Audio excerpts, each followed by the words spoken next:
Hey guys, just pulling up to the gym here.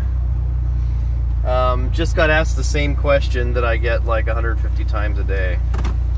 That's an exaggeration, but I do get it. I do get it a lot. Where do you find quality virtual assistants or virtual team members? Now, the first thing I want to tell you guys is that it depends. It depends on what you need. Do you need a virtual assistant to help you make some blogs or schedule some social media posts, or curate or create content, things like that? I mean, if you have a need for someone to like draft up a proposal for you, or maybe answer some phone calls and things like that, to be honest with you, you're probably going to want someone who's a native English speaker. And it really depends on your business acumen as well. If this is somebody that's going to be representing you, or or is this person just going to be doing a lot of busy work? Is this person going to be doing data entry? Or are they going to do just some graphic design stuff or whatever? Now, there's a two-piece answer to this puzzle. Is A, you do need to make sure that the culture fits and aligns with what you're doing. So if you have someone who's in your own native country or speaks your native language for a specific need, great. And if you are looking for, some different talent that is above and beyond what you're doing now, like for say, I'm not a videographer, or definitely not consider myself a web developer. There's different outlets for that. And of course, not only do you have to think about the character and skill level of people, but you also have to think about, where are you going to find these people? One of the things that I've really discerned is the differences between a freelancer, okay, a dedicated VA, and a team. Okay, now there's three main things. I mean, they're all really the same within those three. There's different little variations of that, but really that's the only three types of virtual assistants out there. And I'll tell you why. There's some benefits and some cons for both of these. A dedicated VA is someone who works directly for you, or works for an agency but works directly for you, reports directly to you. And that is probably the most common thought when people think of a virtual assistant.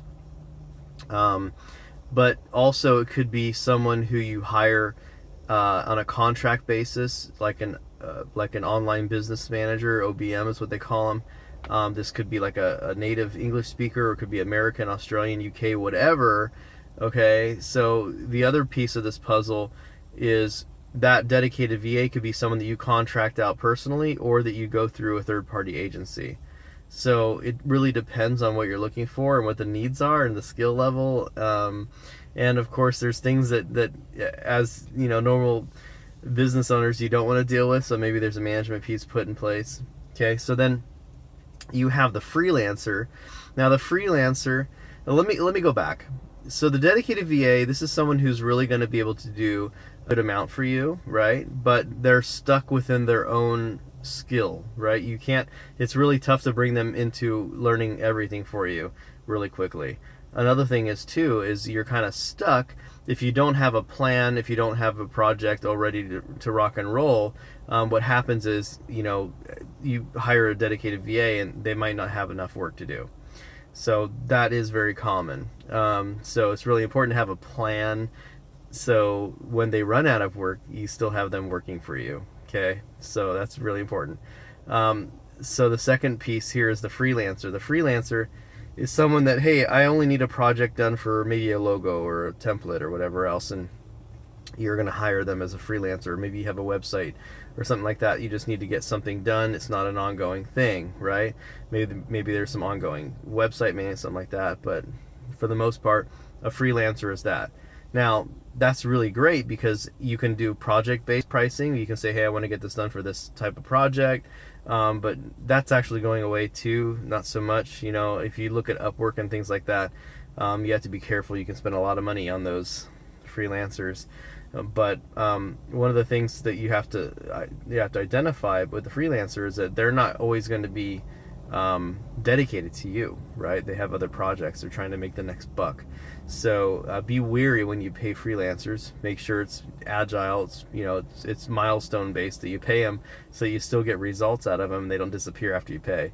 So many times I see people pay their freelancers up front and they disappear because they've already got the money. Like, what's the incentive to keep working on your project if they already made all the money? Okay, think about that. Another thing about the freelancer is that they're just looking for the next buck. So if someone's paying them more, you could be a lower priority. So just be careful.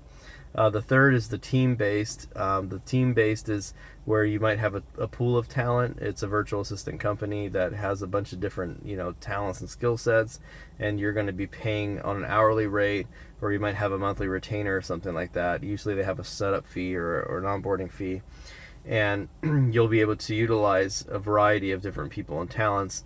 Now there's a ton of agencies out there all over the world that do this type of thing. VA Staffer, my own business, is one of those.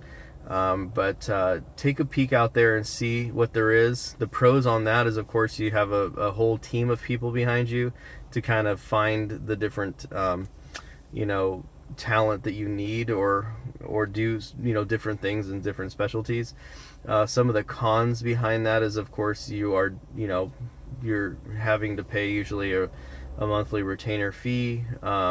Sometimes it's usually lower than a dedicated VA, but check and see depending on what service that you end up looking for. Also, guys, I would be very wary. They don't publish this out there, but I can tell you this: I've been in outsourcing for long enough. The attrition rate at those teams are usually really high. So you have to look and make sure, if you really want to have someone who you trust and you work with for a long time, make sure that you have a record. And I would even ask them, say, hey, how do you have a backup plan? Do you have multiple people that are being cross-trained on the things you want to do? Because what sucks is if you get set up and you're trying to get some work done. Guys, at this point in time, you're really an excuse for me not to go to the gym. So I'm going to start walking towards the gym so I keep going. It's just going to be one of those days, I guess. But I'm here at the gym. I got to get out there. But anyway, I was just asked this question. I'm asked it a lot. I hope that helps, guys. And any other questions you guys have? You want to talk about your outsourcing or insourcing, or your staffing, or hiring the right team member? Talk to me. I know a guy. See ya.